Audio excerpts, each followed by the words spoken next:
Jaj, ako by si bláznivé huby pojedla. A ty to ešte matožíš. Neberie sa tego.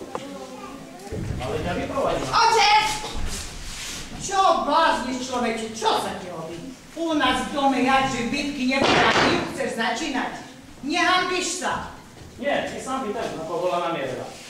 Páľko, veď si ty býval človekom dobrého srdca, láskavým a milosrdným voči každému. A teraz voči vlastnému dieťaťu si taký krutý. Otecko môj, čím som vám prečo? Že ma chcete za peniaze predať takému humákovi?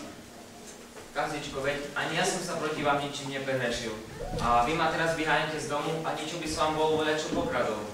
Nie prenáhli sa, Paľko, pre Boha ťa prosím. Otecko môj dobrý, nekazte nám šťastie. My vám vašu dobrú spolupráci budeme, statočnosťou, pilnosťou a láskou, že budete mať z nás radosť. No, dobre teda. Ponechám ti ešte za rok. Ak zadovážiš si majetok primeraný menu mojej dcery, tak ju dostaneš za ženu, ináč nie. Nezúfajte, deti moje, u Boha nič nemožného.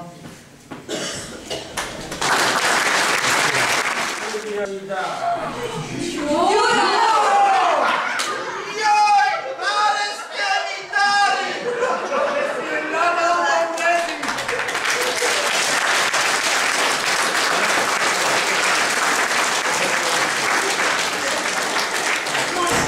Čo som hľadal? To si našiel. Za Ančou si liezol. Na voľa mi prišiel. Ženy mu treba.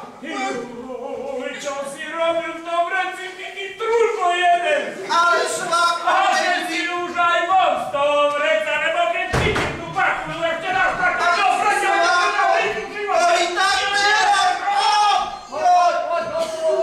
že ti ten rozum ešte nenadal sa von a pred svojho domu. Mali ste ho zasadiť medzi zemiaky. Hádam by mu narastol.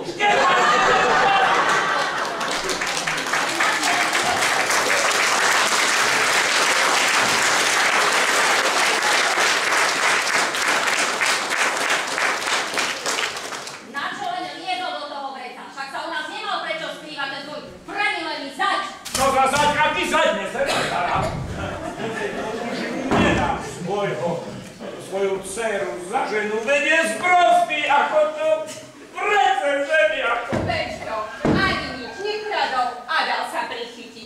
To je môj Paľko šikovnejší. Jo, ja ti dám môjho Paľka. Práca mi skočú aj s tvojim Paľkom. Veď ste to i mali dvaja všetko na mňa našli. A tomu teda povedz, dcéra moja, keď ešte raz nájde cestu do nášho dvora, domov už do smrti nepotrafí. To myslíte, svakva, aby som u vás zostal na veky a aby... Ty oplan, čo tu chceš? Čo si porobil s Ďurom? Čo to bolo s tými zemiakmi? Tak teraz hovor, keď si taký múdry.